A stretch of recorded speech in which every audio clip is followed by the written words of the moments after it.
Iran అమెరికాల మధ్య యుద్ధం 36వ రోజుకు చేరుకుంది. పశ్చిమాసియాలో ఉద్రిక్తతలు తీవ్రస్థాయికి చేరుకున్న పరిస్థితి. 35వ రోజు అమెరికాకు భారీ ఎదురుదెబ్బ తగిలింది. 2 ఫైటర్ జెట్లను ఇరాన్ కూల్చేసిన పరిస్థితి కనిపిస్తోంది. F-35 అండ్ F-15లను నేల కూల్చేసింది ఇరాన్. ప్రొఫెసర్ గారు, అమెరికా, ఇజ్రాయిల్ ఇరాన్ మీద భీకరమైన దాడులు చేస్తూ ఉన్నాయి గత 5 వారాలుగా. అంటే ముందుగా ట్రంప్ అన్నారు ఒక 2-3 వారాలు కొనసాగవచ్చు యుద్ధం, ఇరాన్ని నాశనం చేసేస్తాం, ఇరాన్ని ఓడించేస్తాము అని చెప్పి. ఒకనొక సందర్భంలో ఇక టార్గెట్స్ ఏమీ లేవు, ఆల్మోస్ట్ ఫినిష్ చేసేసాం యుద్ధం అని కూడా కామెంట్ చేసిన పరిస్థితి కనిపిస్తోంది. ఇరాన్ పరిస్థితి చూస్తే కనుక అమెరికా, ఇజ్రాయెల్తో కంపేర్ చేస్తే చాలా బలహీనమైన దేశం మిలిటరీ పరంగా. ఇరాన్ కూడా ఇప్పుడు చరిత్రలోనే అత్యంత బలహీనమైన పరిస్థితిలో ఉంది. యుద్ధం 6వ వారంలోకి వచ్చినా కూడా 36 రోజులు అవుతున్నా కూడా ఎందుకు ఇరాన్ని అమెరికా, ఇజ్రాయెల్ కలిసినా ఓడించలేకపోతూ ఉన్నాయి సార్? మీరన్నట్లు అమెరికా, ఇజ్రాయెల్తో పోలిస్తే అసలు ఇరాన్ అంత పెద్ద మిలిటరీ పవర్ కాదు. ప్రపంచంలో అన్ని దేశాలు కలిపినా అమెరికా సమానం కాదు, అన్ని దేశాలు కలిపినా. సో అమెరికాకున్న మిలిటరీ పవర్ ముందు ప్రపంచంలో ఉన్న అన్ని దేశాలు సమానం కాకపోతే ఇక ఇరాన్ ఏమవుతుంది? సో అందువల్ల క్లియర్గా మిలిటరీ అసిమెట్రీ స్పష్టంగా ఇరాన్కు వ్యతిరేకంగా ఉంది, అమెరికాకు అనుకూలంగా ఉంది. ఇది మొదటిది. రెండవది, మీరే అన్నట్లు ఇరాన్ చరిత్రలోనే అత్యంత బలహీనమైన స్థాయికి పడిపోయింది. దానికి కారణం ఏంటంటే లాస్ట్ జూన్ 2025లో జరిగినటువంటి బాంబు దాడుల్లో అమెరికా, ఇజ్రాయెల్ 12 రోజుల పాటు చేసిన దాడుల్లో దెబ్బతిన్నది. అలాగే ఆర్థిక శాంక్షన్స్ వల్ల దాని ఎకానమీ క్రిపిల్ అయిపోయింది. సో రెండవది, సో చరిత్రలో అత్యంత బలహీనమైన స్థాయి. మూడవది, ఇరాన్ తనకు రక్షణ కవచంగా నిర్మించుకున్న ప్రాక్సీస్, అంటే దాన్ని యాక్సిస్ ఆఫ్ రెసిస్టెన్స్ అని ఇరాన్ పిలుస్తుంది, ప్రతిఘటన కూటమి. ఆ యాక్సిస్ ఆఫ్ రెసిస్టెన్స్ కూడా చరిత్రలో ఎన్నడూ లేనంత బలహీన స్థాయికి పడిపోయింది. హమస్ అయితే టోటల్గా దెబ్బతిన్నది, హిజ్బుల్లా బాగా దెబ్బతిన్నది, సిరియాలో అయితే బషర్ ప్రభుత్వమే పతనమైంది, ఇరాక్లో షియా మిలిషియా వారు రిలేటివ్లీ స్మాలర్ ప్లేయర్, ఒక్క హూతీలు మాత్రమే కాస్త ఇంకా నిలబడి ఉన్నారు. So Iran axis of resistance భారీగా దెబ్బతిన్నది. ఇది third factor. So fourth factor ఏంటంటే ఇరానియన్ పాలకుల వ్యవస్థకు వ్యతిరేకంగా ప్రజల్లో కూడా తిరుగుబాటు ఉంది. మనం చూసాం, వేలాది మంది రోడ్ల మీదకి వచ్చి నిరసన తెలిపారు. గతంలో మీకు మీసా అమీనా, ఆమె హిజబ్ ధరించలేదు సరిగా అని చెప్పి ఆమెను ఇరాన్ మొరాలిటీ పోలీస్ వాళ్ళు తీసుకెళ్లి కస్టడీలు టార్చర్ పెడితే చనిపోయారు. ఇరాన్లో మున్నెన్నడూ లేని స్థాయిలో ప్రభుత్వానికి వ్యతిరేకంగా ప్రజలు తిరగబడుతున్న సమయం. సో ఇన్ని అనుకూల పరిస్థితులు ఉండగా మరి ఎందుకు అమెరికా ఇప్పటి వరకు ఇరాన్ ఓడించలేకపోయింది? That is a very important question. మనకు అర్థం కావాల్సింది. దీనికి అర్థం కావాల్సిందంటే వార్లో 2 లక్ష్యాలు ఉంటాయి. ఒకటి మిలిటరీ ఆపరేషనల్ సక్సెస్ అంటారు, రెండవది స్ట్రాటజిక్ అవుట్కమ్ సక్సెస్ అంటారు. ఈ రెండును రెండు ఒకే అనుకొని ట్రంప్ లాంటి వాళ్ళు ఉబ్రిస్ అంటారే. ట్రంప్ ఒక తనదైన ప్రపంచంలో బతుకుతాడు, ట్రంప్లో Netanyahu. So military operational success వేరు, స్ట్రాటజిక్ అవుట్కమ్స్ వేరు. ఈ రెండు వేరు. సో బ్యాటిల్ ఫీల్డ్ ఆధిక్యత వల్ల అమెరికా ఖచ్చితంగా మిలిటరీ ఆపరేషనల్ పై చేయి అయితే సాధించింది. ఇప్పటికీ ఇరాన్ మిలిటరీ ఎబిలిటీని బాగా దెబ్బతీసింది, న్యూక్లియర్ ఎబిలిటీని దెబ్బతీసింది, మిసైల్ ఎబిలిటీని దెబ్బతీసింది, ఇరాన్కు భారీగా నష్టం చేకూర్చింది. వందలాది మంది ఇరానియన్లు చనిపోయారు. అయతుల్లా ఖమేనీతో సహా టాప్ లీడర్షిప్ మొత్తం ఎలిమినేట్ అయింది. Iran defence minister, Iran army chief, Iran state of Hormuz navy head, Iran national security council secretary Ali Larijani, ఇలా టాప్ లీడర్షిప్ నేమ్ ఎనీబడి అందరూ ఎలిమినేట్ అయ్యారు. సో ఇంత పెద్ద నష్టం జరిగినాక కూడా మరి ఇరాన్ ఎలా నిలబడగలుగుతోంది అంటే the confusion between military operational success and strategic success, ఈ రెండు ఒకటే అనుకొని భ్రమపడడం వల్ల ఈ పరిస్థితి వచ్చింది. ఆపరేషనల్ సక్సెస్ సాధించిన స్ట్రాటజిక్ సక్సెస్ సాధించలేకపోతుంది అమెరికా. విచిత్రం ఏంటంటే ఆఫ్ఘనిస్తాన్లో, ఇరాక్లో, వియత్నాంలో ఇన్ని అనుభవాలు అమెరికాకు ఉన్నా కూడా they refuse to learn from their own experiences.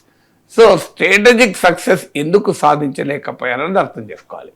అంటే మిలిటరీ పవర్ ద్వారా ఆపరేషనల్ సక్సెస్ వస్తుంది, కానీ మిలిటరీ అసిమెట్రీని కూడా ఉపయోగించుకొని అసిమెట్రికల్ వార్ఫేర్ అని నేను చాలాసార్లు చెప్పాను. దానివల్ల మీకు స్ట్రాటజిక్గా సక్సెస్ కావచ్చు. ఇప్పుడు ఇరాన్ పరిస్థితి అదే. ఇప్పటికీ మనము తీర్మానం చేయలేము అమెరికా గెలిచిందని, ఇరాన్ గెలిచిందని కంక్లూజన్కు చేయాల్సిన దశ రాలేదు ఇంకా. బట్ సర్టన్లీ ఇరాన్ ఎందుకు, కరెక్ట్ క్వశ్చన్ ఏంటంటే వై ఇరాన్ వన్ అని నేను అంటలేదు, ఇరాన్ ఎందుకు గెలిచింది అని అనడం లేదు. Why US could not defeat Iran, America Iran ఎందుకు ఓడించలేకపోయింది అని. దీనికి మీకు latest cover story of Economist, ప్రపంచ ప్రఖ్యాత పత్రిక ఎకానమిస్ట్ కవర్ స్టోరీ చూడండి. అడ్వాంటేజ్ ఇరాన్ అనే కవర్ స్టోరీతో వచ్చింది. అంటే ఎలా మరి అడ్వాంటేజ్ ఇరాన్ ఎందుకైంది? దీనికి మొదటి కారణం ఏంటంటే రెజీమ్ రెసిలియన్స్ అంటారు.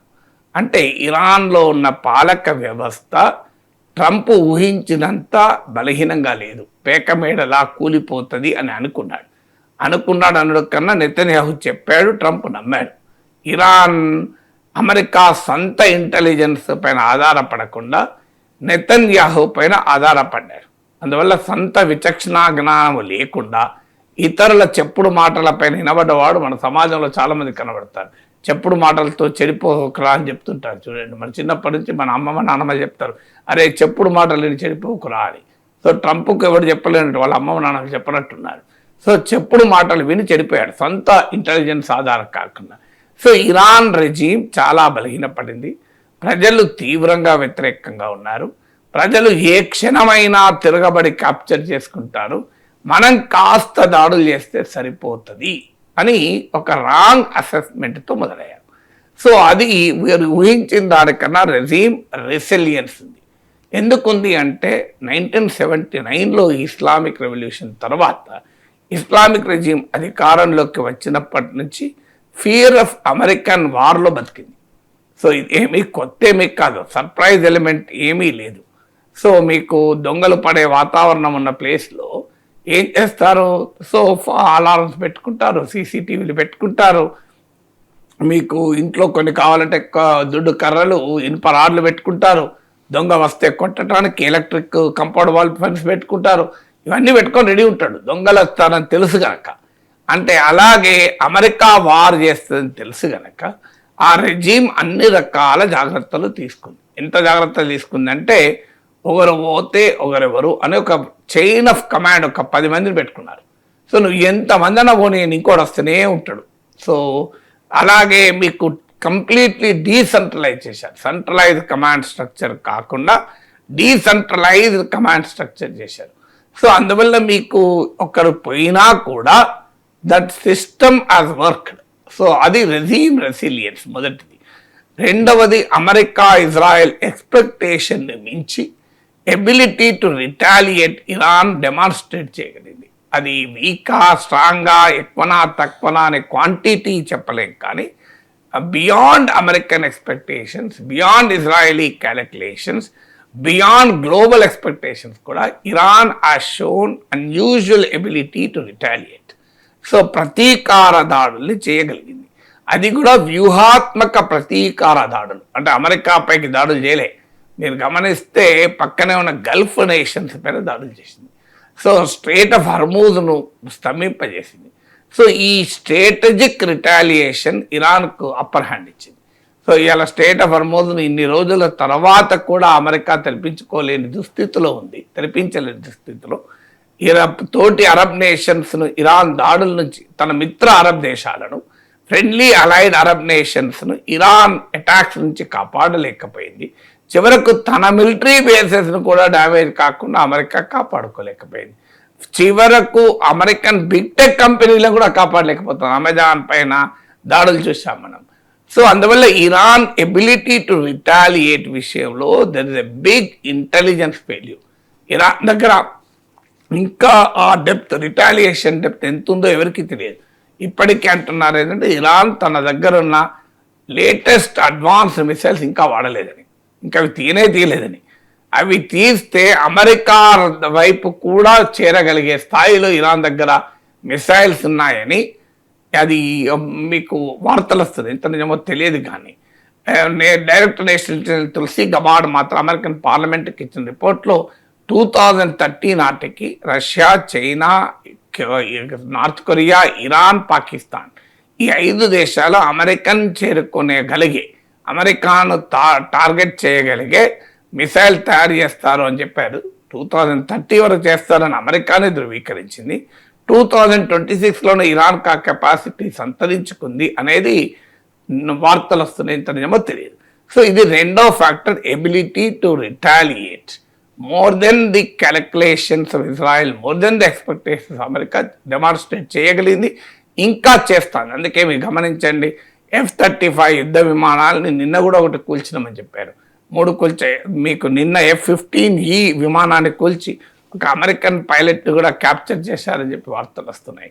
American military bases 13 military bases damage అయ్యని న్యూయార్క్ టైమ్స్ ప్రకటించింది. $800 మిలియన్ నష్టం జరిగిందని 4 రోజుల క్రితమే BBC ప్రకటించింది. సో అందువల్ల మీకు అది ఎబిలిటీ టు రిటాలియేట్. మూడోది ఏంటంటే హారిజెంటల్ ఎస్కలేషన్.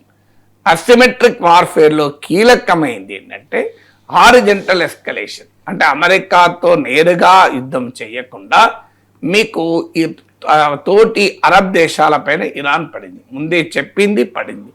దాంతో అరబ్ దేశాల బ్రాండ్ దెబ్బతిన్నది, టూరిజం దెబ్బతిన్నది, ట్రావెల్ దెబ్బతిన్నది, టెక్నాలజీ ఇన్వెస్ట్మెంట్లకు సురక్షిత కేంద్రంగా ఉన్న గల్ఫ్ దేశాల ఇమేజ్ కాస్త దెబ్బతిన్నది, ఇన్వెస్టర్ కాన్ఫిడెన్స్ దెబ్బతిన్నది. ఆఖరికి అరబ్ దేశాలు తమను తాము కాపాడుకోలేని దుస్థితిలో ఉండి అమెరికా పైన విశ్వాసం కోల్పోయి పాకిస్తాన్ను, ఈజిప్ట్ను, తుర్కీని ఆశ్రయించాయి. మీరన్నా దీన్ని మధ్యవర్తి జరిపి ఆపండి అని.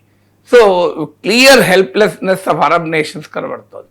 అందువల్ల ఈ హారిజెంటల్ ఎస్కలేషన్ మీకు ఇరాన్ అనుసరించిన వైఖరి వల్ల సస్టైన్డ్గా ఈ వార్ నడపగలుగుతుంది. ఇంతవరకు మీరు గమనించండి, ఈ వార్ మొదలైన 36 రోజుల్లో రవిశంకర్ గారు ఇరాన్ అమెరికా పైన ఒక్క మిసైల్ని ప్రయోగించిందా? ఇంతవరకు నథింగ్. అమెరికా మీద ఏది ఎక్కడా ప్రయోగించలే. అవి ఏమైనా మన తెలుగులో తమిళస్లో ప్రయోగించారు, అమెరికాపై ఇరాన్ అణ్వస్త్రం అని, ఇట్లాంటి తప్ప ఇంతవరకు Iran has not fired single weapon on America. 11,000 kilometres డిస్టెన్సే కాదు, ఇట్స్ నాట్, అది వ్యూహాత్మకం కూడా. ఎబిలిటీ ఇన్ఎబిలిటీ ఒక డైమెన్షన్, మనకు తెలియదు, ఉన్నదో లేదో తెలియదు, బట్ వ్యూహాత్మకం కూడా. So they wanted horizontal escalation, not vertical escalation. So horizontal escalation అనేది ఇరాన్ స్ట్రాటజీ. ఇది థర్డ్ ఫ్యాక్టర్. ఫోర్త్ ఫ్యాక్టర్ ఏంటంటే మీకు ఈ జియో ఎకనామిక్ ప్రెషర్స్ పెంచడం. అంటే ఈ వార్ కాస్ట్లీ కావాలి. ఈ వార్ కాస్ట్లీ అవుతున్న కొద్దీ శత్రువు పైన ఒత్తిడి పెరుగుతూ ఉంటుంది. సో అందువల్ల మీకు ఎనర్జీ ప్రైసెస్ పెరగడానికి కారణమైంది. ఇప్పుడు రేపు ఫెర్టిలైజర్ ప్రైసెస్ పెరుగుతాయి, మీకు గ్లోబల్ ఇన్ఫ్లేషన్ పెరుగుతోంది. అమెరికాలో పెట్రోల్ ఫ్యూయల్ ఛార్జెస్ $1 పెరిగింది. మీకు America central bank, federal reserve వడ్డీ రేట్లను తగ్గించడానికి నిరాకరించింది. So there is a geo economic ప్రెషర్స్ను పెంచింది. ఇది ఫోర్త్ ఫ్యాక్టర్. ఫిఫ్త్ ఫ్యాక్టర్ అంటే జియో పొలిటికల్ డివిజన్ తీసుకురాగలిగింది. అంటే ఈ వారు మీకు ఇక వార్లో మీకు గమనించండి, అమెరికాకు నాటో అలైస్కు మధ్య డిఫరెన్సెస్, అమెరికన్ ప్రెసిడెంట్కు వైస్ ప్రెసిడెంట్కు మధ్య డిఫరెన్సెస్, అమెరికన్ టాప్ అడ్మినిస్ట్రేషన్లో డిఫరెన్సెస్. ఆర్మీ చీఫ్ను తక్షణం రిటైర్ కమ్మని ఆదేశించారు, తొలగించారు. టాప్ ఆర్మీ జనరల్స్లో ఒక 12 మందిని తీసేశారు. జో కెంట్ అమెరికన్ కౌంటర్ టెర్రరిజం హెడ్ను తొలగించారు. ఇంకా ఎంతమంది పోతారో నా అనుమానం. లాస్ట్కు ట్రంప్ పీట్ ఎక్సిత్ డిఫెన్స్ మినిస్టర్ని లేపడేసిన ఆశ్చర్యం లేదు. ఎందుకంటే నీవు చేయబట్టి యుద్ధం మొదలుపెట్టినా అని కూడా తిట్టిండు. సో రేపో మాపో చూడండి మీరు, డిఫెన్స్ మినిస్టర్ను ట్రంప్ ఫైర్ చేసి వెధవా నీ వలన ఇదంతా అయింది అని చెప్పినా ఆశ్చర్యపడాల్సింది ఏమీ లేదు. సో అందువల్ల మీకు ఈ రకమైనటువంటి మీకు నాటో దేశాలైతే క్లియర్గా కలిసి రామన్నాయి. స్పెయిన్, ఫ్రాన్స్, ఇటలీ లాంటి దేశాలు మా ఎయిర్ స్పేస్ను వాడనివ్వమని చెప్పారు. సో ఇంత పెద్ద ఎత్తున అమెరికన్ ప్రెసిడెంట్కి ఆఖరికి వాళ్ళ దేశ వైస్ ప్రెసిడెంట్ వ్యతిరేకిస్తున్నాడు. ఈ స్థాయిలో అలైస్ డివైడ్ అయి ఉన్నారు. అంటే ఇరాన్ ప్రత్యర్థి శిబిరాన్ని నిట్ట నిలువున చీల్చగలిగింది ఈ geo political division, geo political disarray అంటారు. ఆ జియో పొలిటికల్ డిస్ అరేను సాధించారు. ఆరవది ఏంటంటే వార్లో స్ట్రాటజిక్ సక్సెస్ కావాలంటే స్ట్రాటజిక్ క్యాలిక్యులేషన్స్ సరిగ్గా ఉండాలి. స్ట్రాటజిక్ మిస్కాలిక్యులేషన్ ఏ స్థాయిలో జరిగిందంటే, మీకు ఇటీవల JD Vance American vice president నెతన్యాహుతో మాట్లాడిన ఆడియో సంభాషణ బయటకు వచ్చింది. నెతన్యాహు చాలా టెన్స్గా మాట్లాడాడు. సారీ, జేడీ వ్యాన్స్ చాలా టెన్స్గా మాట్లాడాడు. అంటే మీకు అడుగడుగున అమెరికన్ క్యాలిక్యులేషన్లు మిస్ఫైర్ అయినాయి. ఏమనుకున్నారంటే ఫ్యూ డేస్లో వార్ ముగుస్తుంది అనుకున్నారు, రెజీమ్ కొలాప్స్ అవుతుంది అనుకున్నారు, ప్రజలు వెంటనే తిరగబడి క్యాప్చర్ చేసుకుంటారు అనుకున్నారు. ప్రజలు తిరగబడలేదు.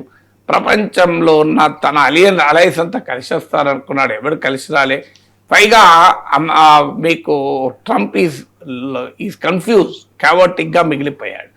ఏడవది ఏంటి అంటే అమెరికన్ డెమోక్రసీని ఇరాన్ వెపన్గా మార్చుకుంది. ఇరానే కాదు, ప్రపంచ చరిత్రలో ఇదేం కొత్త కాదు. మీకు అమెరికన్ ప్రెసిడెంట్స్ శత్రువులకు భయపడరు, అమెరికా ప్రజలకు భయపడతారు. నెపోలియన్ అంటాడు మాట, శత్రు సైన్యాల బుల్లెట్లు నన్ను దిశల నుంచి నన్ను టార్గెట్ చేసినా నేను భయపడను, కానీ నా దేశంలో ఉన్న 4 పత్రికలకు భయపడతాను అన్నాడు. సో అది మీడియా పవర్ గురించి చెప్తూ ఉంటారు.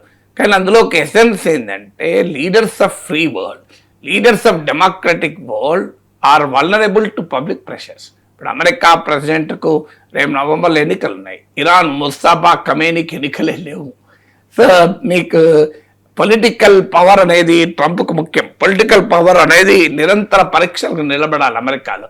ఇరాన్లో పొలిటికల్ పవర్ నిరంతర పరీక్షలు నిలబడవు. ఖమేనీకి ఎక్కడ పరీక్ష జరిగింది? 47 yearsలో మొదలు పెద్ద సీనియర్ ఖొమైనీ ఉండే, ఇప్పుడు ఖమేనీ వచ్చాడు.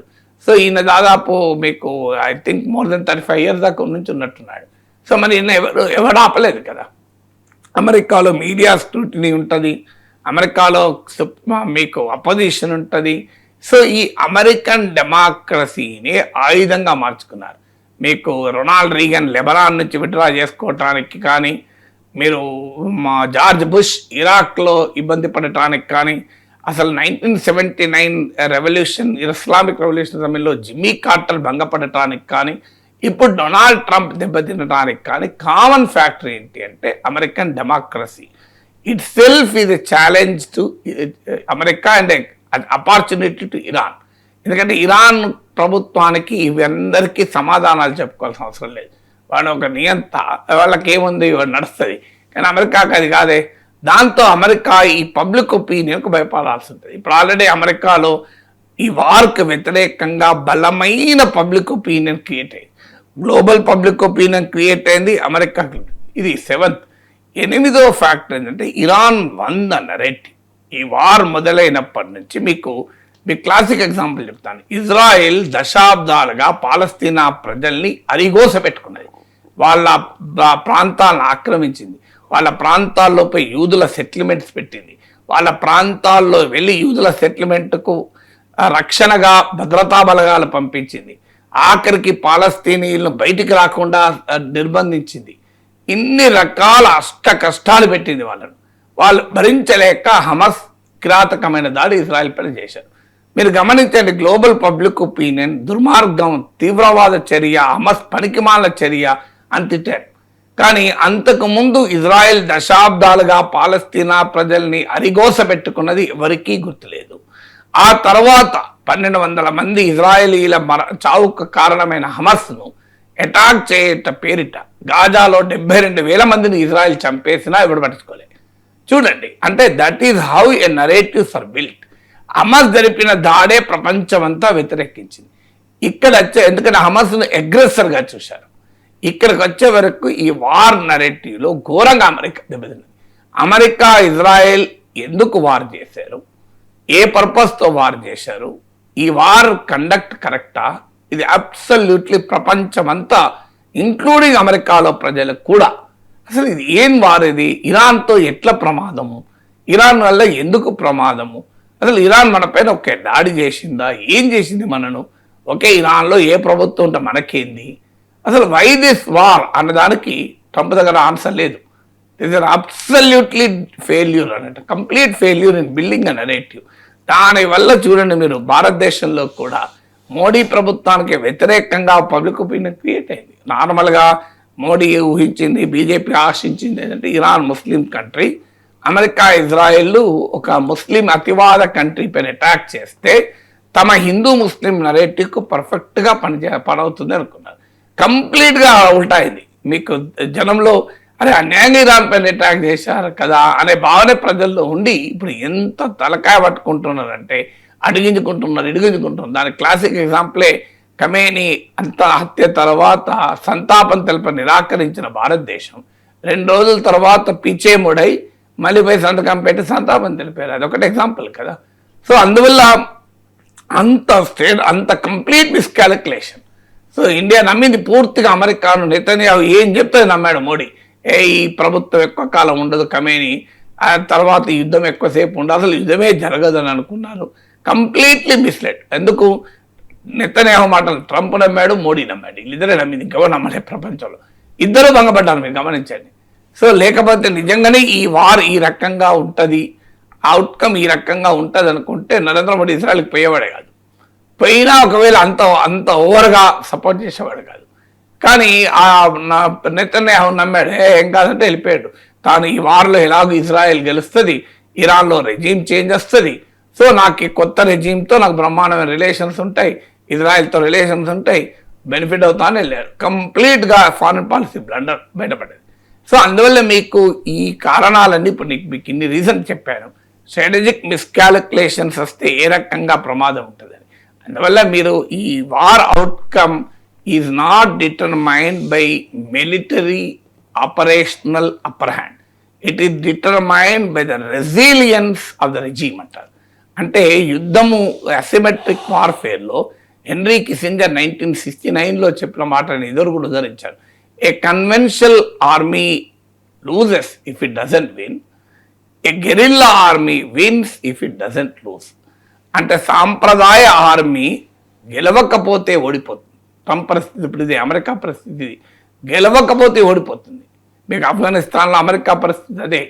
కానీ గెరిల్లా ఆర్మీ, ఇరాన్ లాంటి గెరిల్లా సైన్యం ఓడిపోకుండా నిలబడగలిగితే చాలు గెలుస్తుంది. సో ఓడిపోకుండా నిలబడగలగాలి అంతే. ఓడిపోకుండా నిలబడగలిగేవాడు లాభపడతాడు. జరగబోయేది అది. మీకు ఉదాహరణకు బంగారం కొని పెట్టుకున్నాడు అనుకోండి 1 year కింద. సో ఇద్దరు బంగారం కొని పెట్టుకున్నారు, ఇద్దరికీ కూడా వ్యాపారం నష్టం వచ్చింది, డబ్బులు లేవు. ఏదో కష్టపడి ఉన్నంతలో బతికి ఒక అతను ఆ కొనుక్కొని పెట్టుకున్న బంగారాన్ని అలాగే కాపాడుకున్నాడు. ఇప్పుడు ఏమైంది? అది డబుల్ అయింది వాల్యూ. కానీ ఇంకో అతను నిలబడలేకపోయాడు, అవసరాల కొరకు బంగారం అమ్ముకున్నాడు. మీరు ఇద్దరూ ఆర్థిక ఇబ్బందులు ఉన్నారు, ఇద్దరూ గోల్డ్ కొని పెట్టుకొని ఉన్నారు. కానీ ఎవరైతే రెసిలియన్స్ చూపారో, నిలబడగలిగాడో వాడు బాగా లాభపడ్డాడు, ఎందుకంటే తర్వాత బంగారం డబ్బులు అయ్యాయి. ఎవరైతే ఖర్చులకు అమ్మేసుకున్నారో గోల్డ్, వాళ్ళు దెబ్బతిన్నారు.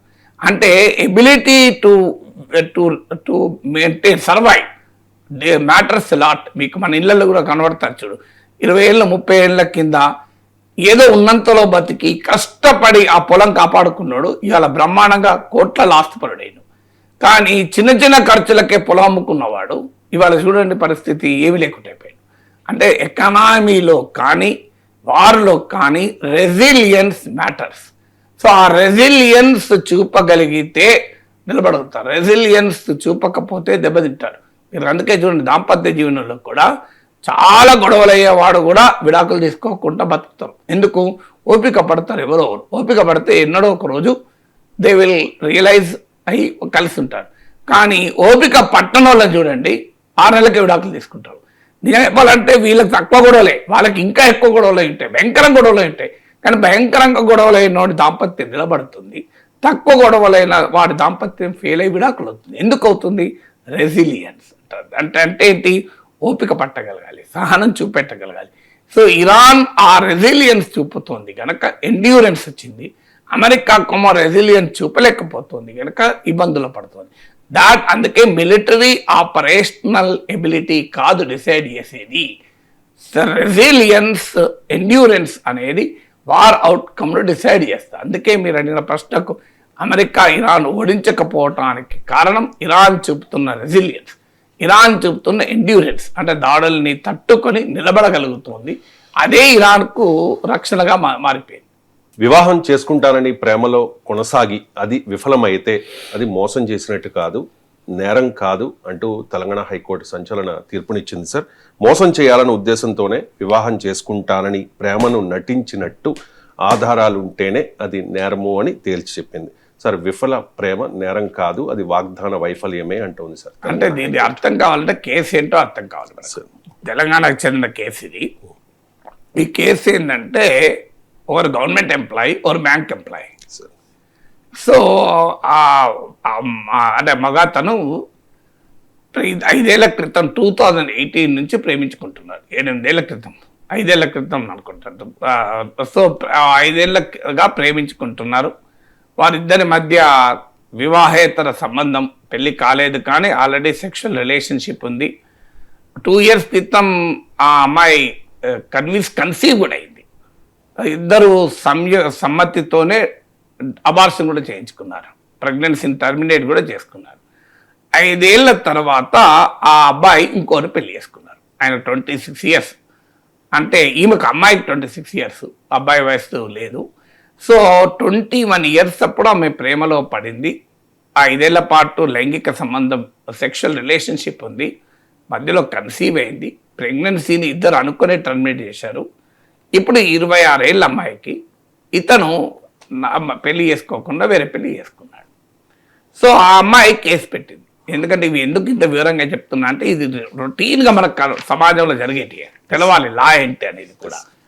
మనం జాగ్రత్తగా ఉండటానికి కూడా లా తెలియాలి. సో లేకపోతే 5 ఏళ్ళ అప్పుడు పెళ్లి చేసుకుంటే ఆమె కేసు పెట్టింది.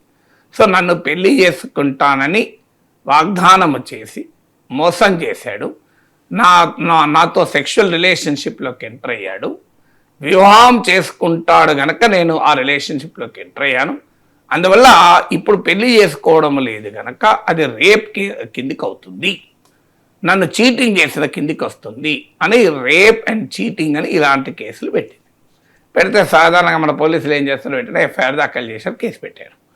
ఆ కేసును క్వాష్ చేయమంటూ ఆ పిటిషనర్, ఆ అబ్బాయి మీకు హైకోర్టుకి వెళ్ళాడు.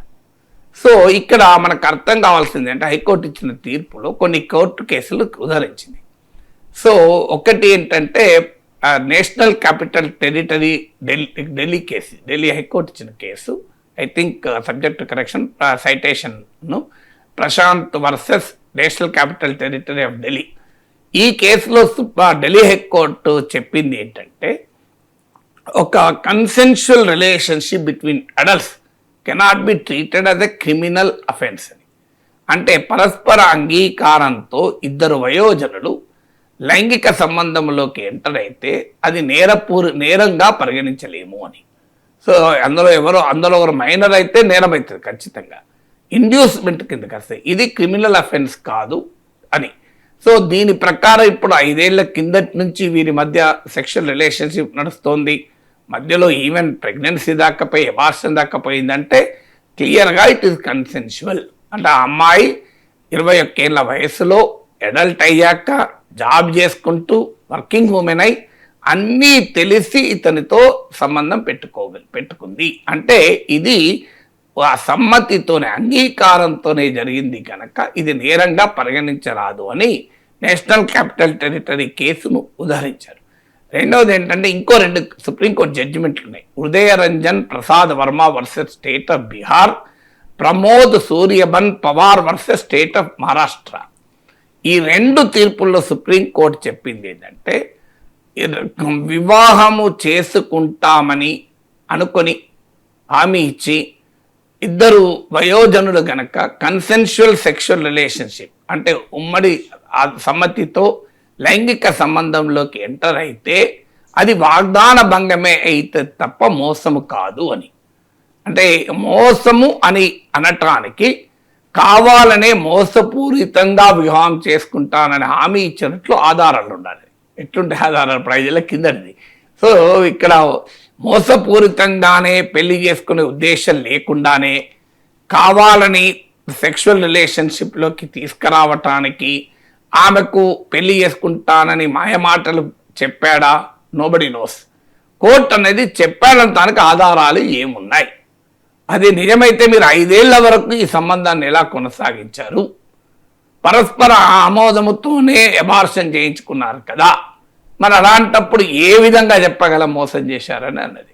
అందుకే అమ్మాయిలు, వయసు వచ్చినటువంటి అమ్మాయిలకు కానీ అబ్బాయిలకు కానీ అర్థం చేసుకోవాల్సింది ఏంటంటే, లా అనేది ఏం చెబుతుంది, తమ జీవితాలను తామే కాపాడుకోవాలి. ఇది ఒకవేళ నేనేమి ఇప్పుడు 5 ఏళ్ల కింద ఆ అమ్మాయి వాదన ఏంటంటే నన్ను పెళ్లి చేసుకుంటానన్నాడు కనుక నేను సమర్పించుకున్నాను నా జీవితాన్ని ఆమెకు, సో ఇప్పుడు పెళ్లి చేసుకోనంటున్నాడు. ఆమెకు అర్థం కావాల్సింది ఏంటంటే, అలా నమ్మి వివాహం అనే పవిత్ర వ్యవస్థ లేకుండా రిలేషన్షిప్లోకి వస్తే బియాండ్ అ పాయింట్ ఈ రకమైన ప్రమాదం ఉంటుంది. లా కూడా మిమ్మల్ని కాపాడలేదు. సో లా కూడా కాపలేదు. అందువల్ల social morality is different from legal question, legality. అందువల్ల చట్టం ఏదో నన్ను కాపాడుతుంది అనుకుంటే పొరపాటు. అందువల్ల ఆ వ్యక్తిగతమైనటువంటి క్యారెక్టర్ను డెమాన్స్ట్రేట్ చేయగలగాలి. అంటే ఏది రైటు, ఏది రాంగు, తాను చేస్తున్న పని ఏ రకమైన పర్యవసనాలకు దారితీస్తుంది అనే దానిపైన అవగాహన లేకుండా జీవితంలో అనుబంధాలు పెంచుకుంటే అది ప్రమాదకర పర్యవసనాలకు దారితీయవచ్చు అనేది సమాజం నేర్చుకోవాల్సిన పాఠం. ఎందుకంటే 5 ఏళ్ల క్రితం నిజంగా కూడా మోసం చేశాడు మనకు తెలియదు. ఇప్పుడు పిటిషనరు మోసం చేశాడు ఆ అబ్బాయి అనేది ఏ ఆధారము లేదని కోర్టు కొట్టేసింది. ఆధారము లేనంత మాత్రాన మోసం చేయలేని కంక్లూజన్ రాగలమా? రాలేము. జరగవచ్చు కూడా. ఒక్కోసారి పెళ్లి చేసుకుంటారని ముందు పెళ్లి చేసుకోవాలని ఆలోచన లేకుండానే జరగచ్చు. పెళ్లి చేసుకునే ఆలోచన లేకున్నా కూడా పెళ్లి చేసుకుంటానని హామీ ఇస్తే రిలేషన్షిప్లోకి వస్తుంది కదా అని హామీ ఇవ్వచ్చు మోసపూరితంగా. కొన్నిసార్లు ఏ మోసము లేకపోవచ్చు, నిజంగానే పెళ్లి చేసుకోవాలనుకోవచ్చు, కానీ 5 ఏళ్ల రిలేషన్షిప్లో డిఫరెన్సెస్ రావచ్చు, వచ్చి విడిపోవచ్చు. రెండే పాసిబుల్. అందువల్ల అబ్బాయి వైపు నుంచి రైట్ ఉండొచ్చు, అమ్మాయి వైపు నుంచి రైట్. మనకెవరికి తెలియదు 5 ఏళ్ల కింద ఏం జరిగిందని. ఎందుకంటే దానికి ఏం ప్రూఫ్ ఉంటుంది మోసం చేశాడా లేడా అని. అందుకే social relations cannot always be decided by law. అందువల్ల సోషల్ రిలేషన్స్లో మనమే జాగ్రత్తగా ఉండాలి. ప్రతిదానికి లా ప్రొటెక్షన్ ఇస్తుంది అనుకుంటే పొరపాటు. సోషల్ మొరాలిటీ వేరు, లీగల్ క్రైమ్ వేరు. కొన్నిసార్లు సోషల్లీ ఇమారల్ కావచ్చు. ఇప్పుడు ఉదాహరణకు పెళ్ళి కాకుండా, వివాహంతో సంబంధం లేకుండా కన్సెన్షువల్ సెక్స్ అంటారు. అంటే 2 వయోజనులు ఉమ్మడి సమ్మతితో లైంగిక సంబంధాలు కలిగి ఉంటారు. It's socially immoral act. కానీ లా ప్రకారం అది ఇమారల్ కాదు అనేది. ఎందుకంటే బలవంతం లేదు, మోసం లేదు. 2 అడల్ట్స్, ఇద్దరికి fully aware of the consequences of what they are doing. So 2 వయోజనులు fully aware of their consequences అయి కూడా అలాంటి రిలేషన్షిప్కి వచ్చేస్తే అది చట్ట ప్రకారం నేరం కాదు. It is socially immoral act, but legally culpable. Legal culpability వేరు, సోషల్ మొరాలిటీ వేరు. ఈ రెండింటిని అర్థం చేసుకోకపోతే ప్రమాదాలు వస్తాయి. అందుకే ఇది ఇంత వివరంగా నేను చెప్పేది ఎందుకంటే this is a lesson for every youth. ఈ కాలంలో రిలేషన్షిప్ అనేది కామన్ అయిపోతున్నది. సో సినిమాలల్లా, సీరియల్స్లలో ఎక్కడ చూసినా రిలేషన్షిప్ బ్రేక్ అవుతుంది, రిలేషన్షిప్ కలుస్తుంది. ఈ రిలేషన్షిప్ గొడవ కాలేజీ నుంచే స్టార్ట్ అవుతాం, కొన్ని అయితే స్కూళ్ళకి వెళ్ళి స్టార్ట్ అవుతుంది. అందువల్ల తమ పరిధిలో తాము ఉండాలి, తమ జాగ్రత్తలో తాము ఉండాలి, తమను తాము కాపాడుకోవాలి. ప్రతిదాన్ని చట్టమే మనకు రక్షణ ఇవ్వదు. అధికారంలో ఉన్నప్పుడు 3 రాజధానులు అన్న జగన్ ఇప్పుడు ప్లాన్తో ముందుకొచ్చారు. మచిలీపట్నం, విజయవాడ, గుంటూరులతో కలిపి మావిగన్ ప్రతిపాదన తీసుకొచ్చారు. సార్, జగన్ మావిగన్ ప్రతిపాదనపై కూటమి నేతలు యాజ్ యూజువల్గా విమర్శలు చేస్తూ ఉన్నారు. మరోవైపు సోషల్ మీడియాలో ట్రెండింగ్లో ఉన్న టాపిక్ ఏదైనా ఉందంటే అది జగన్ మావిగన్. ఇది తొగ్లక్ చర్య అని కొందరు, అసలు మావిగన్కి ఒక ప్రత్యేక బస్సు కూడా ఏర్పాటు చేసినట్టుగా కొన్ని ట్రోల్స్ చూపించండి స్క్రీన్ మీద. కొన్ని ట్రోల్స్, మీమ్స్ కూడా మనకి కనిపిస్తూ ఉన్నాయి సోషల్ మీడియాలో. అండ్ 2015లో అమరావతి అన్నారు, అమరావతికి జై కొట్టారు. 2019లో 3 రాజధానులు అన్నారు. ఇప్పుడు 2026లో మావిగన్ అంటూ జగన్మోహన్ రెడ్డి సరికొత్త ప్రతిపాదన తీసుకొచ్చారు అంటూ విపరీతంగా ట్రోల్స్ నడుస్తూ ఉన్నాయి సార్. మరోవైపు వైసీపీ ఇప్పటికే అంటోంది మహానగరాలతో పోటీ పడేలా మావిగన్ అని చెప్పేసి. సో ఏంటి సార్, జగన్కి మరో ఆప్షన్ లేదా? ఇంత పెద్ద ఎత్తున ట్రోలింగ్ నడుస్తుంది. అంటే ఇప్పుడు జగన్ ఆప్షన్ ఉందా లేదా జగన్ చూసుకుంటాడు. I'm neither an adviser to Jagan, not Jagan needs my advice. So అందువల్ల అది నా ఇష్యూ కాదు. ఇష్యూల్లో ఏంటి అంటే, ఎస్ మీరు అన్నట్లు నేను కొంతమంది నాయకులతో మాట్లాడాను కూడా. ఒక వాదన ఏంటంటే, జగన్ దగ్గర నుంచి పరిశీలించిన వారు, జగన్ గురించి తెలిసిన వారు, అంత సీరియస్ పొలిటికల్ స్ట్రాటజీతో ఏదో ఆలోచించి అన్నాడా మావాడు ఏదో అని ఉంటాడు. దాన్ని ఒక్కసారి మావాడి లక్షణం ఏంటంటే అన్న తర్వాత నక్కుపోడు. అది ఎట్లన్నా ఆలోచించకుండా అన్నా, క్యాజువల్గా అన్నా, ఇట్లా చేయొచ్చు ఇట్లా కూడా చేయొచ్చు అని అన్నా కూడా వన్ సెట్ రెండు పరిణామాలు వస్తాయి. ఒకటి మావాడి నక్కపోడు, ఇక మావాడి అభిమాన జనం దాన్ని అద్భుతంగా భావించి దాన్ని ఒక గొప్ప పరిశోధనాత్మక సందేశంగా భావించి ఇక దాన్ని పట్టుకొని ఇక మామూలుగా ఉండదు, అద్భుతమైన ఆలోచన జగన్కు మాత్రమే వచ్చిందని మొదలుపెట్టారు. ఇలా అయ్యారంటే పార్టీల్లో, రాజకీయ పార్టీల్లో ఇటువంటి అందరూ నాయకుడు దగ్గితే ఎంత అద్భుతమైన సౌండ్ అండి ఇది. అసలు నిజంగా సౌండ్ మ్యూజికల్ ఏ ఇన్స్ట్రుమెంటో ఇది అంటారు. తుమ్మిండి అనుకోండి, అరే ఎంత నాదస్వరం అండి, ఆ తుమ్ములో కూడా ఎంత శ్రావ్యంగా ఉందండి మా నాయకుని తుమ్ము అంటున్నారు. ఏం చేయాలి చెప్తాను.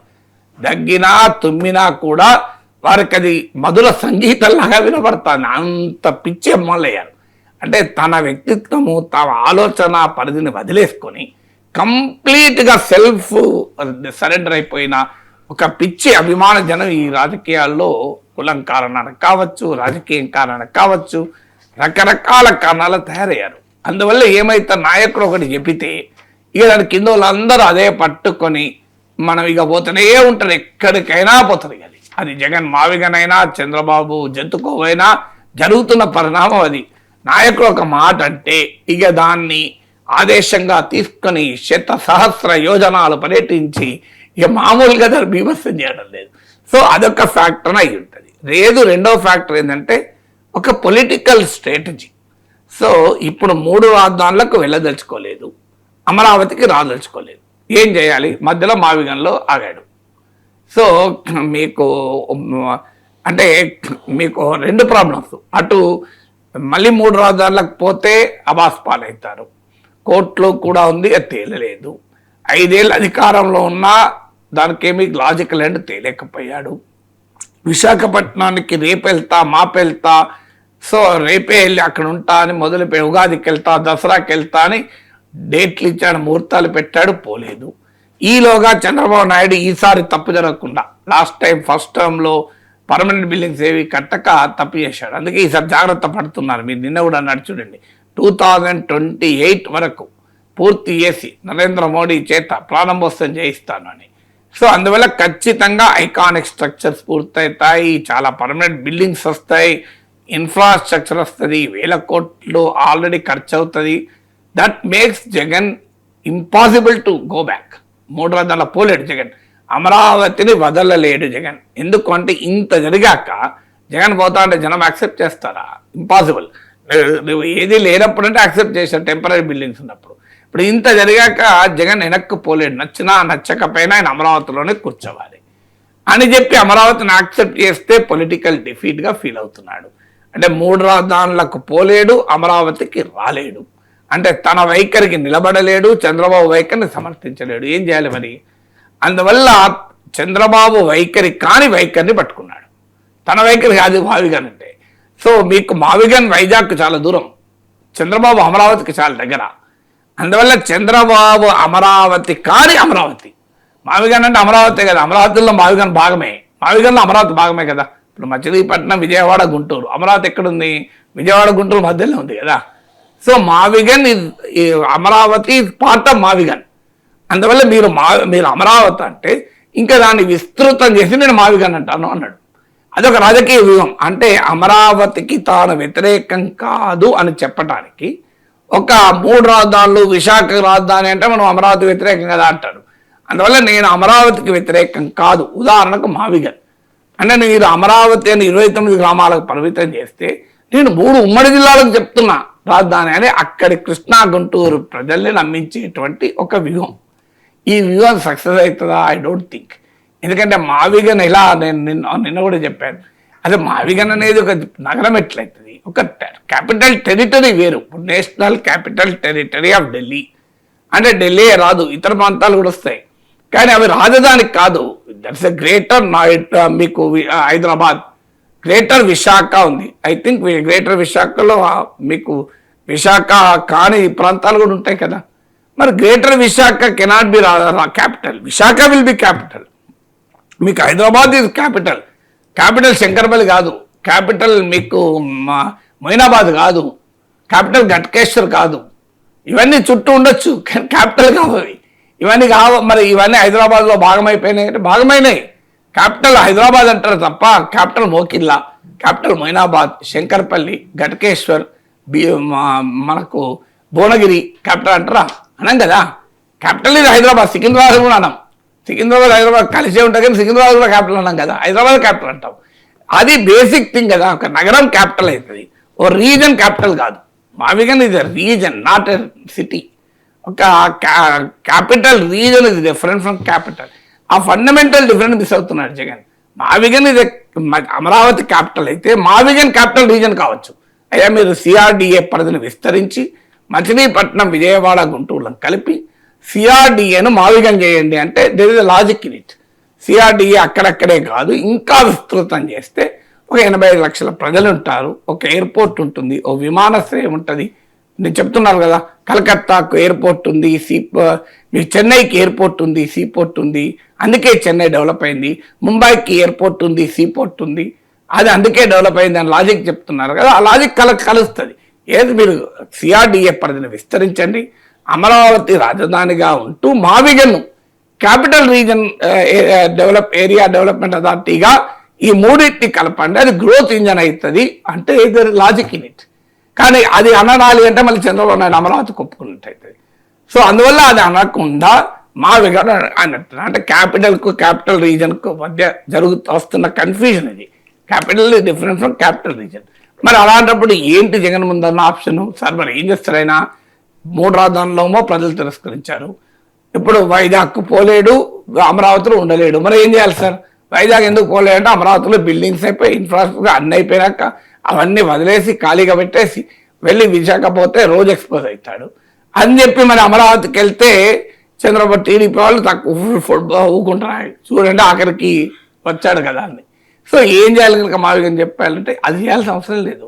You cannot add confusion to your already confuse state.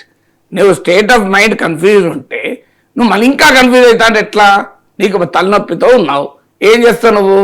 కూల్గా ఒక చైర్ బాల్కనీలు వేసుకునో లేదా ఇంటి బయట వేసుకొని ప్రశాంతమైన గాలి పీలుస్తూ ఒక కాఫీ తాగి ప్రశాంతంగా ఒక మ్యూజిక్ మంచి పాట వింటావు. కానీ డీజే పెట్టుకుంటావా? కామన్ సెన్స్ చెప్తా నేను. ఆల్రెడీ హెడేక్తో ఉన్నావు, డీజే పెట్టుకున్నావు, ఎట్లుంటుంది పరిస్థితి? సో హెడేక్ ఉన్నప్పుడు డీజే ఎవరు పెట్టుకోరు, అజీర్ణం అవుతుంది. ఏం చేస్తావు నువ్వు? ఆ రోజు మధ్యాహ్నం పూట రాత్రిపూట భోజనం మానేసి ఓ మజ్జిగ తాగి పండుకుంటావు, లేకపోతే ఏమీ ఉండవు, ప్రశాంతంగా అంటావు. కానీ అజీర్ణమైంది కనుక నేను 20 మిరపకాయ బజ్జీలు తింటా అన్నావు అనుకో, ఏమవుతుంది? అజీర్ణం పెరుగుతుంది. అజీర్ణం ఉన్నోడు 20 మిరపకాయ బజ్జీలు తినడు, లంకనం దివ్యౌషధ అని ఉపవాసం ఉంటాడు. సో అందువల్ల ఆల్రెడీ అమరావతికి ముందు అంగీకరించి అమరావతికి ల్యాండ్ సరిపోదని చెప్పి నేను ఇల్లు కట్టుకున్నాను, ఆఫీస్ ఇక్కడే కట్టుకున్నాను, మాకే అమరావతి పైన నిబద్ధత ఉందని అన్నీ చెప్పి తర్వాత 3 రాజధానులకు వచ్చి అది కూడా విశాఖ రాజధాని చెప్పకుండా executive capital, legislative capital, judicial capital అని ఇంత గందరగోళం చేసి ఇప్పుడు మావిగన్కి వచ్చి మరింత గందరగోళం చేశాడు. నేను అన్నట్లు అజీర్ణ ఉన్నవాడు 20 మిరపకాయ బజ్జీలు తిన్నట్టు అవుతుంది, తలనొప్పితో బాధపడుతున్నవాడు డీజే పెట్టుకున్నట్టు అవుతుంది. దీని నుంచి బయటపడడం ఎంతో చాలా సింపుల్. ఏముంది? ఒకటి, yes I stand for Vizag. వికేంద్రీకరణ నా వైఖరి, కేంద్రీకరణ టీడీపీ వైఖరి. నేను ఇప్పటికీ నమ్ముతున్నాను వికేంద్రీకరణ వల్ల 3 ప్రాంతాలు అభివృద్ధి అవుతాయి. ప్రజలు అంగీకరించలేదు, ఎన్నడో ఒక రోజు అంగీకరిస్తానని నా నమ్మకం. మీకు ప్రజలు అంగీకరించడానికి సమయం పట్టవచ్చు, బట్ స్టిల్ నా నమ్మకం వికేంద్రీకరణే, విశాఖనే కరెక్ట్ రాజధాని నేను నమ్ముతున్నాను అని చెప్పుకో. SP Samajwadi party member Dharmendra Yadav చెప్పాడు, వైసీపీలు చెప్పలేకపోయారు. విచిత్రం ఏంటంటే విశాఖపట్నమే కరెక్ట్ క్యాపిటల్ అవుతుంది, విశాఖపట్నం ఆల్రెడీ డెవలప్డ్ సిటీ, అమరావతిలో గ్రీన్ ఫీల్డ్ సిటీ ఖర్చు అవుతుందని ఎస్పీ సభ్యుడు ధర్మేంద్ర యాదవ్ చెప్పాడు. ఆ మాట వైసీపీ చెప్పి yes we stand for it, అదొక మార్గం. అందువల్ల నా మాటకు నేను కట్టుబడి ఉన్నాను. ప్రజలు ఇవాళ కాకపోతే రేపు అర్థం చేసుకుంటారని ఆశపడుతున్నాను అని చెప్పచ్చు. ఇది ఇప్పుడు కాకపోయినా అమరావతి పైన ఇది వయబుల్ కాదు అని నేను చెప్తున్నాను. వయబుల్ అని చంద్రబాబు నాయుడు చెప్తున్నాడు. History will decide. నేను నాది రైటా, చంద్రబాబు రైటా, మీకే అనుభవం అవుతుంది. 10 ఏళ్ళ తర్వాత నా అనుభవం తర్వాత అయ్యో ఎందుకు నేను ఆ రోజు వైజాగే చెప్పిందే కరెక్ట్ అని ప్రజలు అనుకోవచ్చు కదా అని చెప్పాలి. If you are confident about your opinion.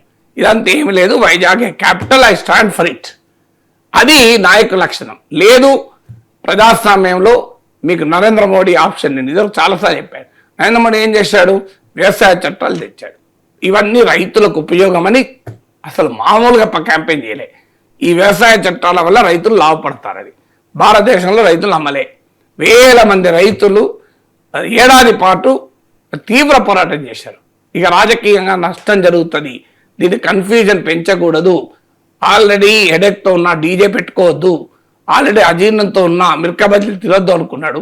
One day వచ్చిండు, మాఫీ మాంగ్ రహాహూ, నా రైతు సోదరుల దగ్గర నేను క్షమాపణ అడుగుతున్నాను, నేను ఇది మీకు మంచిదని చెప్పి తీసుకొచ్చాను, కానీ నేను కన్విన్స్ చేయలేకపోయాను.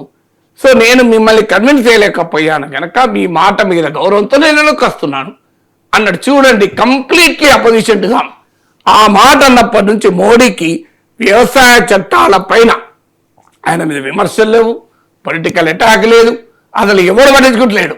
రైతుల ఉద్యమాలు లేవు, రైతు పోరాటాలు లేవు, రాజకీయ నష్టం లేదు. మోడీ అవమానం గురయ్యాడా? మోడీ అపోజిషన్గా నా మారల్ అప్రాయండ్ వచ్చింది. నిజమే, మేము చెప్పినా ఏం లేదు. 1 year తర్వాత తవ్వక ఏమైంది, మళ్ళీ ఎలక్షన్లో గెలిచింది కదా. అంటే దట్ షోస్ ది సెగాసిటీ అంటారు. నీకు సెగాసిటీ ఉండాలి. అంటే ఏది రైతు ఏది రా, ఎస్ ఇంకా ఇది స్టేట్ ఆఫ్ కన్ఫ్యూజన్ అయిపోయింది, ఇక అంత వద్దు, ఇది జరగాల్సిన నష్టం జరిగింది, let us put an end to it. ఇక్కడికైనా నేను ఐ విల్ స్టాప్ ఇట్ అన్నాడు. ఈ జస్ట్ సింప్లీ స్టాప్ లేడు. ఒకటే మాటతో నేను ప్రజల్ని కన్విన్స్ చేయలేకపోయాను, నేను క్షమాపణ కోరుకుంటున్నాను, మీ మంచి కొరకు తెచ్చాను.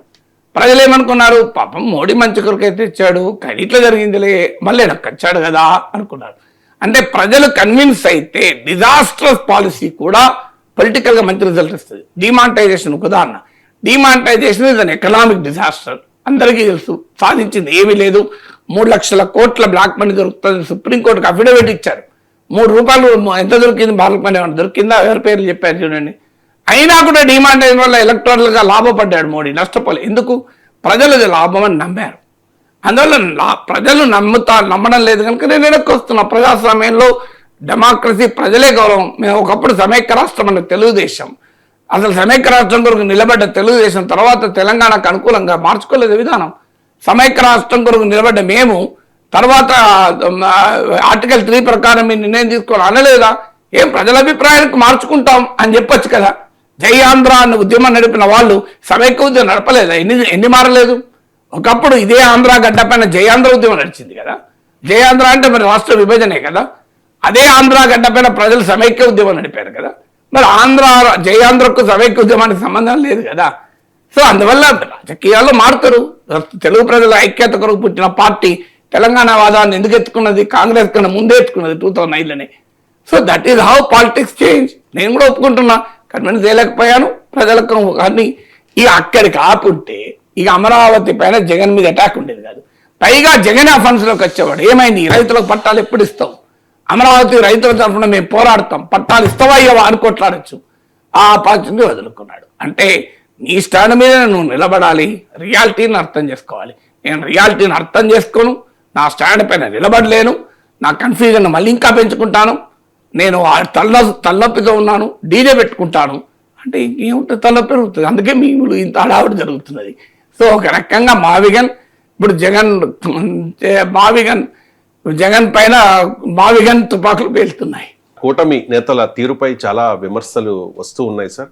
కూటమి ఎమ్మెల్యేలు అలాగే మంత్రుల మీద కూడా చాలా ఆరోపణలు ఇప్పటి వరకు మనం చూసాం. ముందుగా టీడీపీ ఎమ్మెల్యే కోనేటి ఆదిమూలం మీద లైంగిక ఆరోపణలు వచ్చాయి. అప్పుడు పార్టీ కూడా సస్పెండ్ చేసింది. ఆ తర్వాత సస్పెన్షన్ ఎత్తేసిన పరిస్థితి.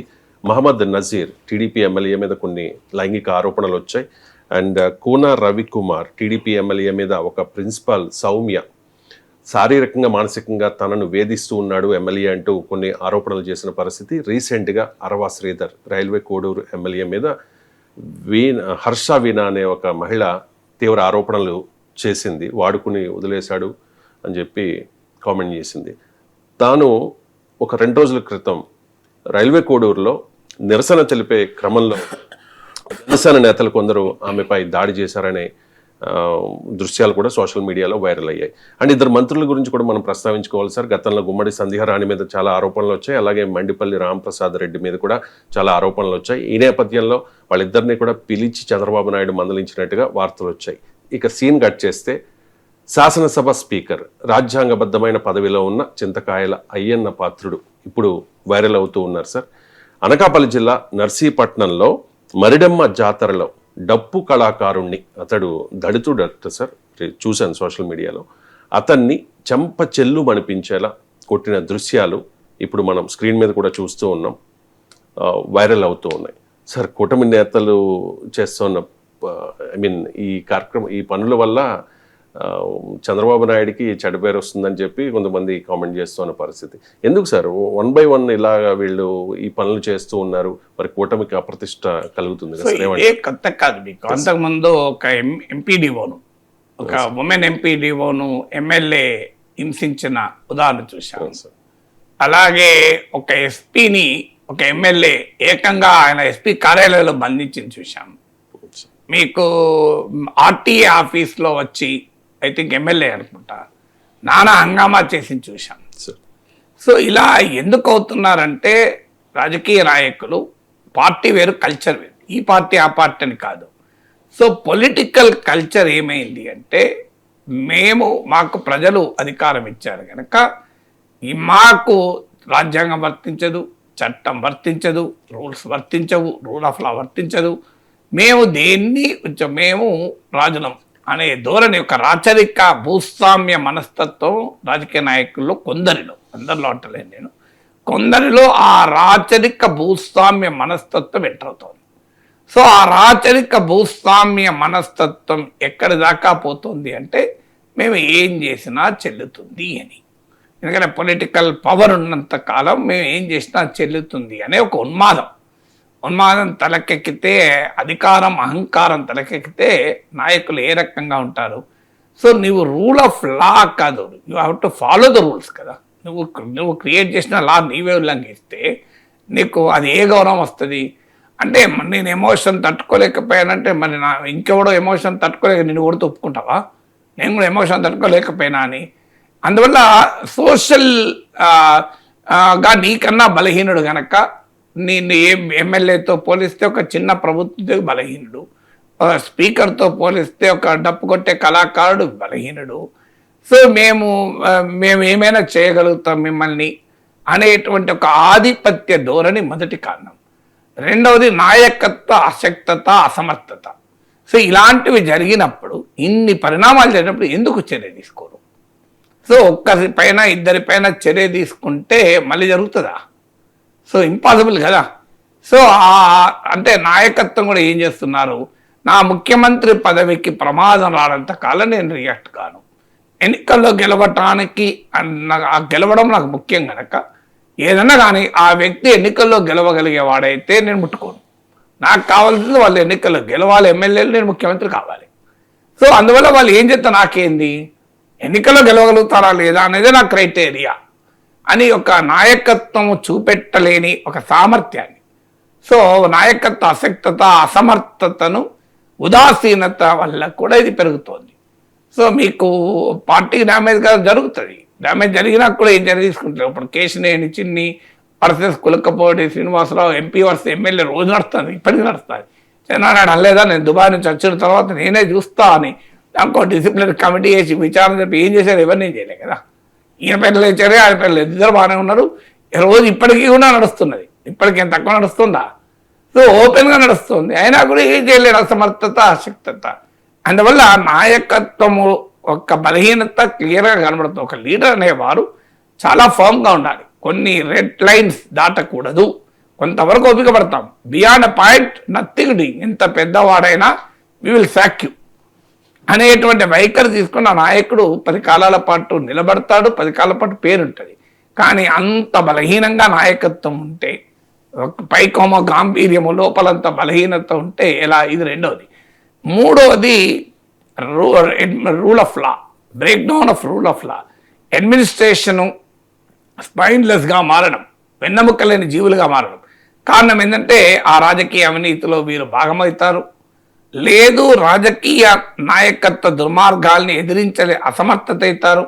ఎందుకంటే వాళ్ళని తీసుకుపోయి ఎక్కడో ట్రాన్స్ఫర్ చేస్తారని భయం, ఎందులోనో ఇరికించి చర్య తీసుకుంటారు, చేయని నేరానికి ఇబ్బంది పెడతారన్న భయం. ఇలా రకరకాల కారణాల రీత్యా కొంతమందేమో ఆ రాజకీయ అవినీతిలో భాగమైపోతారు. సో ఇలాంటి కారణాల రీత్యా ఫర్మ్గా నిలబడలేరు. సో ఫర్మ్గా నిలబడే ధైర్యం నీకు ఉండాలి, ఎంత పెద్దవాడైనా. నాకు ఇప్పటికి గుర్తు, తెలంగాణ ఉద్యమం జరుగుతున్నప్పుడు నేను గవర్నమెంట్ ఒక పీస్ కమిటీ అపాయింట్ చేసింది. చుక్కా రామయ్య గారు, నేను, మీకు ఆర్ఎస్ ప్రవీణ్ కుమార్, ఇప్పుడు బీఆర్ఎస్ నాయకుడు. సో వీళ్ళతో ఒక వైస్ ఛాన్సలర్తో ఒక కమిటీ, పోలీస్ డిపార్ట్మెంట్ తరఫున ప్రవీణ్ రిప్రజెంట్ చేశాడు, మేమిద్దరం ప్రజల తరఫున రిప్రజెంట్ చేశాడు వైస్ ఛాన్సలర్. ఒకరోజు కమిషనర్ ఆఫ్ పోలీస్ మా వైస్ ఛాన్సలర్ లెటర్ రాశాడు, you organise a peace committee meeting urgently అని. So the language of the letter ఎట్లుంది అంటే ఆదేశం లాగింది. సో మేము పీస్ కమిటీలో కూర్చోవడంతోనే నేను ఆ లెటర్ చదివి, మేము ఆర్ఎస్ ప్రవీణ్ కుమార్ ఉండే, నాకు ఈ వాజ్ మై స్టూడెంట్, నాకు ఐ నో హిమ్ ఇంటిమేట్లీ. కానీ నేను అన్నాను, చూడు మిత్రమా, నువ్వు పోలీసులు ప్రజెంట్ చేస్తున్నావు, tell your commissioner first to apologise, he has no business to order my vice chancellor. ఆయన ఎవరండి? వైస్ ఛాన్సలర్, ఆయన ఉస్మాన్ సిటీకి బాసా, what is he thinking police commissioner అన్న? అదేంటి అడిగి పాపం ప్రవీణ్ ఏదో చెప్పబోయాడు, సార్ అది కాదు ఇది నథింగ్, మీకు రామయ్య సార్ పోనీ అని అన్నాడు పెద్ద. నేను అన్న పోనిచ్చే ప్రసక్తే లేదు, this is an attack on the institution, autonomy of an institution attack. Police is institution, we respect it. University is an institution, police should respect us. So ఒక వైస్ ఛాన్సలర్ గౌరవానికి దెబ్బ తగులుతున్న వీసీకి ఏమి ఉండకపోవచ్చు, ఆయన భయపడవచ్చు, కానీ నాగేశ్వర్ భయపడాడు. నథింగ్ డూయింగ్ అని చెప్పి peace committee రద్దు చేయించి మీటింగ్ కూడా పెట్టకుండా వచ్చేసిన. నథింగ్, మీరు ఏం చేసుకుంటూ వేసుకోపోండి, లేదంటే I will resign the peace committee, I will tell the world. Commissioner of police ఇంత అరగంటగా లెటర్ రాశాడు. సో ఆయన బ్యూరోక్రసీ నార్మల్గా రాసిన లెటర్ రాశాడు, ఆర్గనైజ్ అంటే he has no business to, it is the decision and the prerogative of the vice chancellor. Sir vice ఛాన్సలర్తో కావాలంటే పరిస్థితి చక్కబెట్టడానికి సార్ ఆలోచించండి, పీస్ కమిటీ మీటింగ్ పెట్టాల్సి ఉంటుందేమో అన్నట్టు. కానీ పీస్ కమిటీ మీటింగ్ పెట్టు అని ఆదేశించేది ఎవరు? Who is he to call for the peace meeting? It is the prerogative of the Osman university. Vice chancellor అనుమతి లేకుండా పోలీస్ లోపలికి ఎంటర్ కాకూడదు అంటే that is how you protect an institution. మా వైస్ ఛాన్సలర్ కూడా భయపడ్డాడు, సార్ మీరు ఇప్పుడు ఇట్లా మాట్లాడతారు సార్, తర్వాత కమిషనర్ నాకు ఇబ్బందులు ఉంటాయంటే, నీకు ఇబ్బందులు ఉంటే నువ్వు రిజైన్ చేసి వెళ్ళిపో, నేను మాత్రం ఖచ్చితంగా నిలబడతా, I'm not standing for you, I'm standing for the institution అని గట్టిగా నిలబడ్డాయి. ఎగ్జాంపుల్ చెప్తున్నా అంటే ఎందుకు అంటే మనం కొన్ని వాల్యూస్ నిలబడాలి. నాకు ఇప్పటికి గుర్తు, డీజీపీ దినేష్ రెడ్డి ఉన్నప్పుడు ఆయన పైన ఏదో ఒక హిందూలో పేజ్ 1లో ఫోటో వచ్చింది. పేజ్ 1లో ఫోటో వస్తే హిందూ రెసిడెంట్ లెటర్ పైన కేసు పెట్టాడు మిత్రుడు నగేష్ కుమార్ పైన. ఆయన కొద్దిగా సాఫ్ట్ పర్సన్, సో ఆయన కొద్దిగా పోలీసుతో ఎందుకు ఘర్షణ అనే ఫీలింగ్లో ఆయన ఉండే. ఒక రౌండ్ టేబుల్ పెట్టాం. ఆ రౌండ్ టేబుల్లో నేను ఛాలెంజ్ చేసిన, మిస్టర్ జీజీపీ, నేను ఆ హిందూ ఎడిటర్ చేసిన పని నేను చేస్తా, యూ దమ్ముంటే నన్ను అరెస్ట్ చేయను. Mister DGP, I'm not against you as a individual, నాకు దినేష్ రెడ్డి పరిచయమే బాగా, but you have no business to command media. మీడియాకున్న భావప్రజ్ఞ స్వేచ్ఛ, నీ చేతనైతే కోట్ల కేసేసుకో, who are you to order media, ఏం చేసుకున్నా చేసుకోపో అన్నాను. అంటే మాట కూడా మాట్లాడాలి ఎక్కడ. So that is how you stand for the institutions, you stand for the autonomy of the institutions. So ఆ అటానమీ ఆఫ్ ది ఇన్స్టిట్యూషన్స్ లేకపోతే, నాకు మూడో ఉదాహరణ కూడా చెప్తాను. నేను HMTVకి ఎడిటర్ ఇన్ చీఫ్గా ఉన్నప్పుడు కేసీఆర్కి అత్యంత సన్నిహితుడు, పేరు చెప్తే బాగుండదు. సో ఆయన నాకు ఫోన్ చేసి, ఈ వార్త ఎందుకు వేసామన్నాడు, ఎవరు అడగటానికి అన్నా. అంటే ఎట్లా వస్తానో వార్త, నేను వేస్తా అంటే సీఎం చెప్పినట్టే అన్నాడు. నీ సీఎంకు చెప్పుకో, మీ కేసీఆర్ క్యాండిడేట్ ఓడించి గెలిచిన ఎమ్మెల్సీ నేను, ఏం మాట్లాడుతున్నావు అన్న. ఇన్ని 3 ఉదాహరణలు చెప్పాను, మీకు పేర్లతో సహా చెప్పాను. ఎందుకు ఉదాహరణ చెప్తున్నా అంటే, you have to stand for your certain values. Yes, media అటానమీకి పొలిటికల్ బాస్ చెప్తే మేము వార్తలు మార్చము, నీకు ఏమైనా చాతరేం చేసుకో అంటే నేను మీ ఓనర్ నాకు ఫ్రెండ్ అన్నాడు. అయితే నాకేంది అన్న, మీ ఓనర్తో చెప్పుకోమా, నాకెందుకు ఫోన్ చేసినావు అన్న, మీ ఫ్రెండే కదా ఓనర్, ఆయనకే చెప్పుకో, నా రిజిగ్నేషన్ లెటర్ పట్టుకొని రెడీగా ఉన్న జేబులో ఆడ పడేసి ఇట్లా వచ్చేస్తాను నేను, but I will not listen to you are you to tell. నువ్వు పొలిటికల్ బాస్ అయితే నాకేంటి అన్న, నువ్వు కేసీఆర్ క్లోజ్ అయితే నాకేంది. అతను అన్ని పేపర్లకు అన్ని టీవీ ఛానళ్ళకు ఫోన్లు చేసి ఎడిటర్లు ఆదేశించేవాడు. ఆ రోజుల్లో వాయించి పడేశాను. తర్వాత నా జోలికి కూడా రాలేకపోయారు. అఫ్ కోర్స్ నేను ఒక్కకాలం ఉండలేకపోయిన ఉద్యోగంలో దట్ డజంట్ మ్యాటర్, నాకు లీస్ట్ బాధడు అన్న. ఎందుకు ఈ మాట చెప్తున్నప్పుడు మీకు ఇన్ని ఉదాహరణలు చెప్పాడు అంటే, ఒక police versus vice chancellor university వచ్చినప్పుడు యూనివర్సిటీని నిలబెట్టడం, ఒక పోలీస్ వర్సెస్ మీడియా వచ్చినప్పుడు మీడియాని నిలబెట్టడం, ఒక పొలిటికల్ బాస్ వర్సెస్ మీడియా వచ్చినప్పుడు మీడియాని నిలబెట్టడం. సో అట్లా ఒక ఇన్స్టిట్యూషనల్ అటానమీని మనం అందరం నిలబెట్టాలి. అధికారులు నిలబెట్టాలి, రాజకీయ నాయకులు చేస్తారు, వాళ్ళు దే హ్యావ్, ఆడ కేసీఆర్ చెప్పిండో లేదో తెలియదు కానీ ఆ కేసీఆర్ను మెప్పించడానికి ఆ పెద్ద మనిషి చేసి ఉంటాడు. సో నేను మీడియాను కంట్రోల్ చేసి పెడుతున్నా మీకోసం సార్ అని చెప్పుకోవడానికి. డజంట్ మ్యాటర్, నువ్వు వెళ్ళి చెప్పుకున్నా, గో అండ్ టెల్ కేసీఆర్ అని చెప్పి నేను చెప్పాను కూడా చెప్పన్నా. ఎందుకంటే నాకు I have no fear no favour, నేనేం తప్పు చేయలేదు కనుక భయపడను, నేను ఎప్పుడు ఏది అడుక్కోలేదు కనుక నాకు అవసరం లేదు, ఏం చేసుకుంటే వేసుకోపా అన్న. అంటే ఆ ధైర్యం మనం ఇన్స్టిట్యూషన్స్లో ఉన్న వాళ్ళు ఉండాలి. అందుకే అధికారులకు కూడా నా విజ్ఞప్తి ఏంటంటే, ఒక ఎమ్మెల్యే అలా ప్రవర్తిస్తే స్టాండ్ ఫర్ యువర్ ఇన్స్టిట్యూషన్. లేకపోతే ఇన్స్టిట్యూషన్స్ వీక్ అయితే వ్యక్తులు వస్తారు పోతారు, పార్టీలు అధికారంలో వస్తాయి పోతాయి, కానీ పొలిటికల్ కల్చర్కు ఇన్స్టిట్యూషన్స్ బలి కాకూడదు. ఇన్స్టిట్యూషన్స్ బలైతే సమాజం నష్టపోతుంది.